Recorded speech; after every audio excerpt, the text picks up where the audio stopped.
Hello and happy Wednesday, everyone. Welcome to another episode of the Dental Startup Journey. I am Maritza Duran, and I'm really excited for today's topic: overhead, avalanche, cutting costs, not corners, in order for you to thrive in your new dental practice. I am going to be talking to you, and my goal for this episode and for this video is to talk about a new challenge that I've been noticing in the industry that is happening more and more often. So we're going to talk about the challenge of overcoming high overhead as a new dental startup.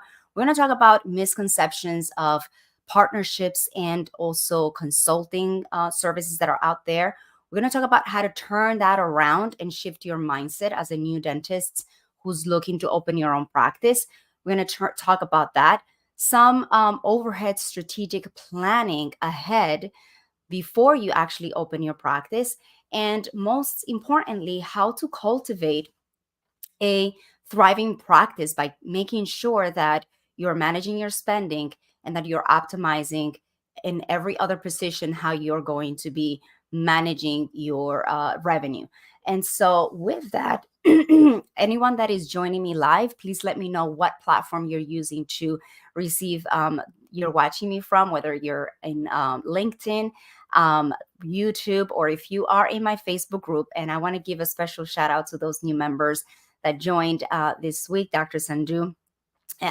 Thank you so much for joining my group and being part of my community. I hope that you find the information that I share here useful and helpful. My goal, again, is to empower new and aspiring dental practice owners with the knowledge and the tools necessary for you not to just have a surviving practice, but a real thriving practice. And so, as I said earlier, in today's episode, Overhead Avalanche, I want to specifically talk about some of the uh, conversations that I've had recently with dentists that have led and inspired me to come out here and help us all learn from others' mistakes so that we are not doing the same things. Okay. So I just want to bring about that awareness. So what is the first thing and what is the challenge with overhead as a new practice owner? And I want to start by framing the actual truth story of this particular individual that I am in conversations with. So I had a conversation recently with a dentist, and imagine this, right? Like you are 1 year and a half into your dental practice, startup practice. You have a lot of good enthusiasm. Patients are really happy with your services. You're getting great reviews for your clinical skills, right? Which is the first and most important piece for you to be able to add value to the community is you need to have, the competency clinically to deliver that. And so reviews are great. You're a year and a half into your startup practice, and yet financially you are really stressed out. You are in a situation where you're considering perhaps bankruptcy. And and the reason why you're considering this is because you are generating about 20 to $25,000 on the month to month basis, and yet your cost of operating your practice, of running your location, it's double that amount. It's $60,000 a month. For how long can you sustain being a practice owner and not have the mental financial burden that is going to harm your emotional state and mindset with your interactions with the patients, with your interactions with the team, with your interactions at home? This is one situation that makes me sad and it makes me upset, and I really want to have a conversation about this because this is not the very first time that in recent months I've been getting these phone calls. I have dentists that call me and they're 2 years into their startup practices. They're experiencing high turnover with the employees and they are not understanding why. And when it comes down to it, again, clinically, they are doing excellent work and the patients are, but then they don't have the systems, they don't have the longevity perception to the team because they're only working 2 3 days still holding an associate position. Those are the things that, as an employee, it's scary for someone that when you start your practice, you're not able to live up to the expectations of the team of this is a startup, and you could have potentially joined a group that is established, that offers benefits and all these other features. But I have a promise to you, employee. We're going to grow together. We're going to get this up and running. And so that is pretty much the challenge, right? Like, you have all of these things happening to you. And this, in this particular case, or these two instances that I've had conversations in the recent weeks, one dentist is $55,000 in expenses with $20 to $25,000 in monthly revenue, about to fail. And you can only imagine the stress that this person is under, and the inability to bring someone on board that can support them to be able to help them dig themselves out of the hole. That is a very scary situation to put yourself through.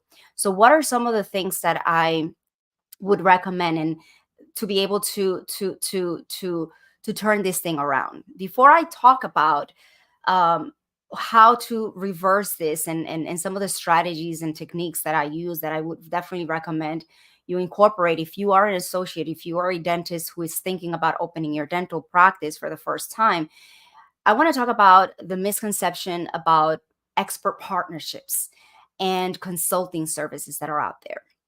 One of the conversations that I recently had with a different dentist, actually, I had a former uh, rep from Equipment Rep reach out to me and said, Maritza, like, I help these dentists open a practice. It's a great facility. It's an amazing location. And the office is beautiful. The office is beautiful. The office is beautiful. But the doctor, it's not really, business oriented, and the doctor is struggling. So can you have a conversation with her? I had a conversation with the dentist. Again, beautiful location, state of the art equipment, and unable to dig herself out of the hole because the income is not sustainable enough for you to cover the cost of all the expenses of the build out of the equipment. And you already have a team that you're competing against so many other employers that are competitive in salaries and DSOs that offer a lot of benefits. So you are putting yourself in a position where you have to go by trial and error, trial and error. And so instead of thriving, you're just barely surviving. So what is the misconception that I'm noticing that I would love for you guys to pay close attention to? Not, we have, and I always talk about this, we have the tangibles and intangibles of business, or in the case of a dental practice, the tangibles is the equipment and the build out and the supplies and the computers. These are all the things that you can touch and feel. And a lot of times, and I'm going to talk about also myself as a first time business owner, I don't need equipment because it's not required of me, right? Like for the type of service that I do. But for you guys, starting an office is very, very, very expensive. You have to purchase a lot of equipment. And I've noticed in the recent, months or years that a lot of people that have the skills to help you equip your practice and do a beautiful, you know, build out, the tangibles, are not equipped to help you with the intangibles. Where is your business, your practice? And to me, I always say that's where the return on investment is. If you are unable to run a practice efficiently, then you're not going to have a profitable business. The equipment is going to be underutilized. The technology is going to be underutilized. You're not going to be able to sell the treatment to support paying, your 100 and God knows how much for your CBT scanner and all of these other components. And so these partnership misconceptions is something that we need to demystify. Not every person that has worked with dentists in the past are equipped to help you in the areas that are most important for you as a new business owner. And so in this particular case, the dentists worked with a consultant who was, you don't need to hire a consultant. I'm an equipment rep and I can help you get the office up and running. That's great. But understand that you're missing out on some important pieces because this individual has never answered the phone, spoken to a patient in the past, managed this spending, hired a team of their own. They're probably, employees of a larger company with a lot of systems and things in place. That's all great. But understand what they're lacking that you need, that perhaps cutting costs, not corners, is going to be something that you may want to consider. Like emphasizing on the build out, it's the tangible aspect of the project, but focusing on the operational development, all of those pieces, not just telling you should just post an ad and you should just speak to people, or the marketing company will take care of getting patients through the door. That's not the right type of advice that I encourage you to sort out that type of support. Another one, and I think that this is one that also I've noticed with one particular case, is when I was having the conversation with the doctor. There was the partner also on the background whom helped the practice, and it's a financial advisor. The financial advisor and helped with the build out because of the real estate background. They help with the build out again, emphasizing the tangibles. The dentists felt like this is cheap for me. I'm getting into a partnership. I'm getting help. I'm getting someone to support me, and it's not costing me. In reality, they're going to guide me. They're going to tell me everything that I needed to do and purchase and this, that, and the third. You're cutting costs in terms of the right type of mentorship that you need, but you're cutting corners as well because you're not emphasizing again where the return on investment is for you as a business owner, because the intangibles, these individuals are not equipped to give you the right guidance. So let me go back to the example of my doctor that has like overhead $60,000 and just doubled the amount of the revenue coming in. When we're having the conversation, there is the partner in, who is, when I ask questions, I said, so how did you manage, the reimbursement? Oh, the reimbursement is horrible, like, and how did you do, what process did you use to do that? Well, we fill out the paperwork, we send it. I help them. So can you turn it around? Can you fix that? Can you fix that? Yes. So how did you recruit the team? What did you do about that? So how did you manage spending? How much money did you borrow? Did you end up using all of it? Well, there were extra loans that had to be taken into consideration for the build out. So again, everything was on the walls, not so much on the equipment. I'm sorry, on the practice itself. And here's where the dentist is a year and a half later, not being able to stock, not even able to move back, able to move forward, and in a type of partnership where they feel, where they're not getting the support that they want, simply because your misconception was, if I save and they help me with the build out, I can figure out the rest by myself. Or this person has done dental offices in the past, so therefore they have the experience that is required because this is my first time doing it. But what kind of exposure did they have to a dental practice? I mean, granted, if you are getting, your ADA compliance and all of these things throughout the build out, that's important. You're getting your CO, everything the inspectors are going to go through. But remember, you need a business long term. And if you are able to save on the spending for the build out by maintaining a budget, by understanding the costs associated, and by not cutting corners and allowing your expert consultant or partner to tell you overspend here, and later on you don't need to worry about it, you can always hire someone to do X, Y, and Z level entry position, or we will complete the paperwork for you, and it's nonsense. I had a dentist tell me that one consulting company told him, oh, there is no negotiation with insurance companies. That's BS. You just complete the paperwork and you do it. Or they have skipped opportunities for turnkey locations where the dentist doesn't need to spend money on the build out because the office is already a second generation practice, and the consultant broker talks the doctor out of it, lets the deal fall through. Because why? There's a lot of money involved behind the scenes for a lot of these consulting companies to get you to spend all of the money that you're borrowing and that you're being, lended by the banks, or if not more, because of the kickbacks and all the referral fees and all these things that are great for the people supporting you, again, for the tangible aspect of it, which is important. But don't forget that you have a business to run, and it's going to be a long-term commitment to yourself, to your family, and to your team, who is giving up on other opportunities to work elsewhere under the premise that you're going to allow them and set the stage for their individual and collective growth.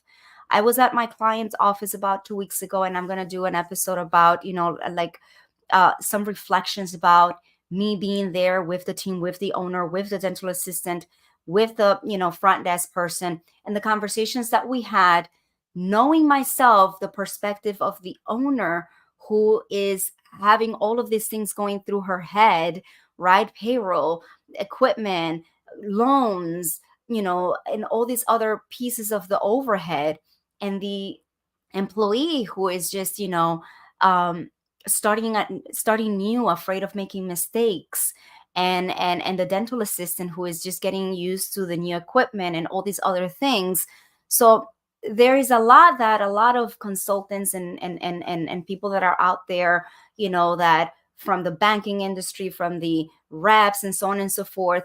Yes, they can help you get through the tangible aspect of it, of, building a beautiful facility, but really be mindful about their ability to help you set up the operations in a way that is going to assure you're taken care of, that you put yourself and your business first, because this is one of their many practices under their portfolio, and you get one chance at getting it right for your startup practice. And you want to make sure that you take that, you make that one shot the best that it can be. So what are some strategic management overhead strategies that I recommend you do? Well, I'm thinking taking back this office that had, that it's basically like right now trying to dig themselves out of a hole. And a lot of the things that are going to be implemented is like putting, lipstick on a pig. You've already made so many mistakes. You already have people that are not motivated, that are not, the morale of the practice of the people is there. You've already went into this partnership where if you could go back, you would try to figure out another way of doing it, because you're stuck in this partnership, and you don't have the money to bring the right people in. And then the person that it's the expert that you hired or you partner up with, it's unable to meet your needs at this time to help you dig yourself out of this hole. um, but for those of you who are listening, who are watching, who are contemplating practice ownership and are in the early stages, or even thinking about hiring a consultant altogether, like, can I do this by myself? Can I rely on the, reps, the equipment reps, and all the people, supply reps and all these things, or a realtor that has done dental offices in the past? What are my options and what can I do, right? Like, to gain the right type of support.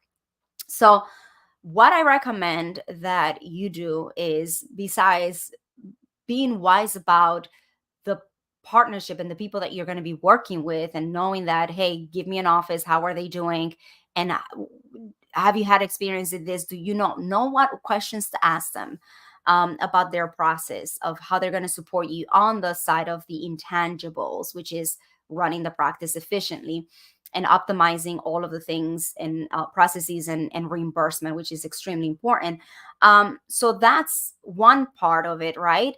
But one of the things that ensures that you're going to be able to focus on your clinical expertise and have that, devote yourself more to the patient experience, which is ultimately one of the main reasons why a lot of my clients tell me they're choosing to start their own offices, is because they're being um, they're unable to treat patients and utilize their skills or the equipment or the, the type of services that they enjoy doing as clinicians, and because they have all of these limitations in their current employers, and limited growth potential, then they take on the risk of starting their own practices, but making the wrong selection with the people that you surround yourself with and not managing your spending, it's going to contribute to you stepping on your own toes and not being able to make equal or more money than you did as an associate. I am pretty sure this provider was better off staying as an associate than hiring or working with the wrong partner to be able to launch a practice where it's costing him double the amount of what the collections are, and not being able to now afford to bring on the correct type of support. So um looking at your expenses and managing your expenses and setting your foot down when you're starting to interview vendors and different companies, as part of your startup, project, negotiating the lease. Like, I right now we're working with a dentist in Virginia, and we were able to negotiate a $70 per square footage on TI improvements. So everything that you do when you're working with the right people leads and sort of like puts the pieces of the puzzle in place to be able to enhance or to help you get ready for what's next. So first you start with the, making sure that you have a good, you know, um, lease negotiated, that you protect yourself on that aspect, that you centralize all of the spending, that you interview multiple vendors for the different parts of your project. Another thing that some consultants do is they give you one particular option. This is the person that I work with for this, or this is the person that I work with. You don't have options. You don't have any saying. You just have to abide by what they say, and you are not giving alternative options. And a lot of times, unfortunately, the more you spend, the bigger the kickbacks. And you have to be mindful of that. You have to be aware that this is something that is out there. And I'm not to say that I have relationship with companies and they tell me, hey, if the person moves forward with me, then, and I do not care about what they are offering me so long as the provider is taken care of. I don't care that, and I tell them she's working with you and she's getting a second opinion. Like, if you go to a doctor, your child is sick, and they give you a diagnosis for anything that is wrong with your child, are you just going to go by that one, you know, potential diagnosis? No, you get a second opinion. This is where you set your foot down and you say, let me just get an alternative option, or you do it independently. So that's another thing that a dentist I was having a conversation with yesterday said to me, you know what, I have a friend, and she was telling me, like, this person that she was working with, she really had as a female, we really have to put our foot down because we are not giving that many options. And a lot of times it's just like, yes, we are consumers, we like beauty, we like to make sure things look great, but it's costing us. And if we don't allocate our funds, wisely from the beginning, we're setting ourselves up for failure, or at least digging ourselves in a hole that is we're going to have to work so much harder to be able to pay back our debt, and then be able to focus on our family and our future and building wealth and financial freedom, which is one of the reasons why we decide to start our businesses to begin with. So first strategy is making sure that you negotiate, you work with the right people on your lease, on that aspect, centralizing and creating a budget, making sure that you're interviewing multiple vendors for the things, and not tapping into all of the money that it's made available to you. Just because you're being given $100,000 a credit line doesn't mean you have to accept it. Like, we just had a dentist who found a turnkey location, and guess what, we're excited for her because she's going to be setting herself up for a position where she is not having to borrow that much, and that increases her chances of profitability faster. And that's the goal of starting our businesses. So I'm really excited for her, and these are some of the things that we're able to do for our clients that makes me proud. And again, at the same time, it makes me sad when I have these conversations that are the total opposite of the conversations that I have with my former clients and how we take care of our, current clients who are starting their journey into practice ownership. So, you know, those of you who are joining me live, thank you for joining me. And you can say hello in the comments. And if you hear me, okay, because I didn't test any of that at the beginning. You know that I'm very green at this. This is one of those things that we have to learn and stay committed to, showing up and saying what we think and making sure that we make our voices heard so that I'm not a surprise or like, the best kept secret. And then you find yourself a year later that, hey, I could have, used learning a little bit from what Maritza had to share as you're embarking on this journey. So thank you so much for allowing me your time. So, anyways, one of the things that again that you want to do as you're building this is making sure that you're taking control of the spending and that you're not at the mercy of the people who you perceive to be the experts just because they've done the build out in the past or just because they know all the equipment reps and all the people that are helping you, the IT, all these different components. Set yourself a budget that keeps you in check with your spending, and do not cut corners. Cut the spending again so that you can allocate resources for what's going to be important for you in the future, whether it's saving for a rainy day or making sure that if you have a more fee for service structure and you need to be more aggressive in your marketing because you're in a very saturated area and you need to be more competitive, that you have those funds available for you to support that from the early stages of your practice. And you don't have to settle for spending a lot on a beautiful location and then you have to accept someone that it's the minimum wage or the one that is asking for the least for the dental assistant, the least qualified individual, because that's what you can afford, right? That it's not in alignment with your business model, with your beautiful, layout and technology. Those are all things that matter. And when you put yourself, you start digging that hole, from the very beginning, and you put yourself in a situation where you're overspending throughout the build out phase, you're going to have scary moments. It's going to eat away your morale and your confidence and your ability to really focus on the clinical skills that that you wanted. And energy is contagious, right? Like when you're stressed, when you're financially in a bad place, people can read that, and this is what creates that morale that transfers over to the employees. Those employees transfer it over to the patients.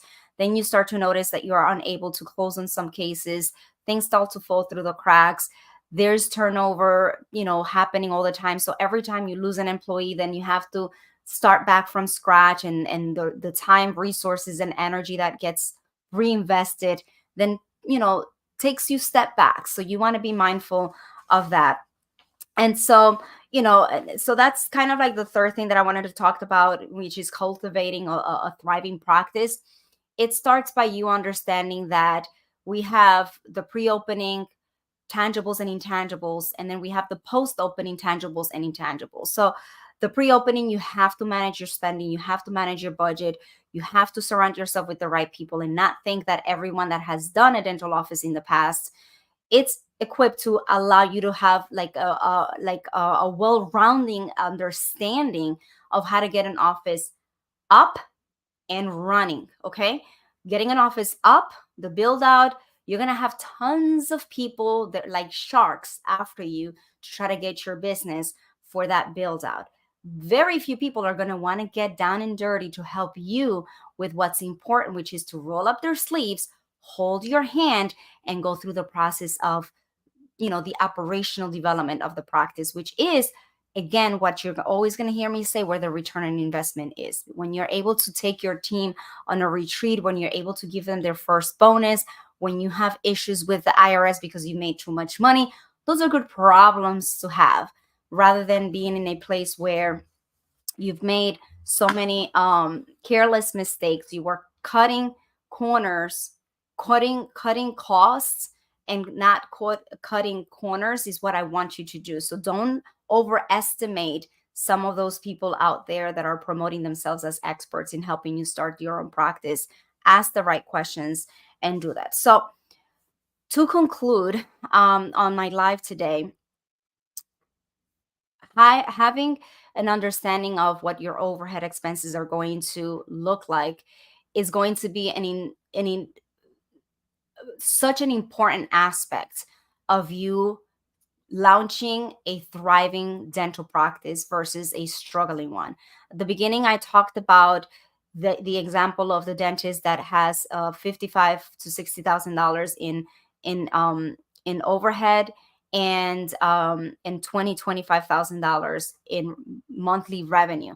That's a huge problem that I would love for anyone here listening and watching to completely avoid. I shared some of the mistakes that I feel that were made.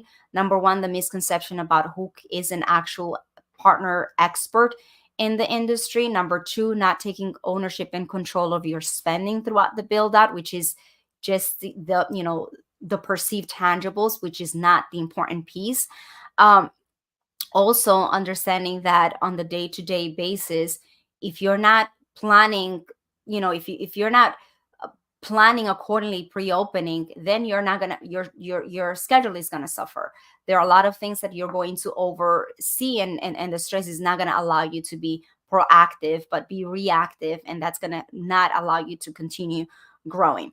So shifting your mindset about who do I hire? Who's the best fit for me to hire as a consultant? Is it worth it for me to put in an X amount of money up front so that I can be guaranteed that over the first year, if I want to build $1 million practice, I'm going to be held accountable for maintaining a budget, hiring the right people, and then on the ongoing basis, reverse engineer what that revenue cycle is going to look like, which makes me really excited to announce that I'm going to be co-hosting a webinar next week, which is going to be wrapping up International Women's Month. But at the also, I'm going to have a really heart-to-heart conversation with someone that is very special to me. And we're going to talk about like the flaws and the mistakes that we make as female business owners and how to avoid that and stand our ground as we are growing in the marketplace, opening practices, opening businesses, and really take serious our mindset and our growth and our potential, to generate a lot of success for ourselves, our families, and our employees, which is extremely important, because we definitely care about that. So, anyways, remember the goal isn't just to survive, right? The goal is to thrive in your dental practice as a first time practice owner and managing your spending, all of the expenses that you are going to be doing, separating your budget from the startup budget to your operational expenses, and making sure they are within benchmarks as you're interviewing all of the vendors throughout the build out and for the ongoing support services is going to be extremely important pre-opening. And then obviously post opening, making sure that you are encouraging your team and yourself to thrive and continue to do the right thing for the operational development of the practice. So setting up the right insurance contracts and reimbursement is important. Having a good system in place for recruiting and hiring qualified individuals that are going to help you thrive and grow your practice is going to be important. Having systems in place for how to manage the patient experience and how to do marketing internally, externally, in addition to everything that it's paid for and by you through the marketing companies that you may work with. These are all important things that are often overlooked or undervalued at the beginning of since you make the decision to start your practice. And I really would hope to know that you are taking charge of the project. So I would love to hear from some of you. Where are you in your journey? What have you done so far? What are some of the things that are keeping you up at night? So that I can help bring guidance and support and awareness to you in any way that I can. I would love to hear your comments about your experience, and so that we can support each other and really uh, bring about awareness about the challenges that we face as business owners, and make sure that we learn from others' mistakes to avoid them, and make sure that again we're not just surviving, that we're thriving in our businesses. Until next time, everyone, enjoy the rest of your day. See you.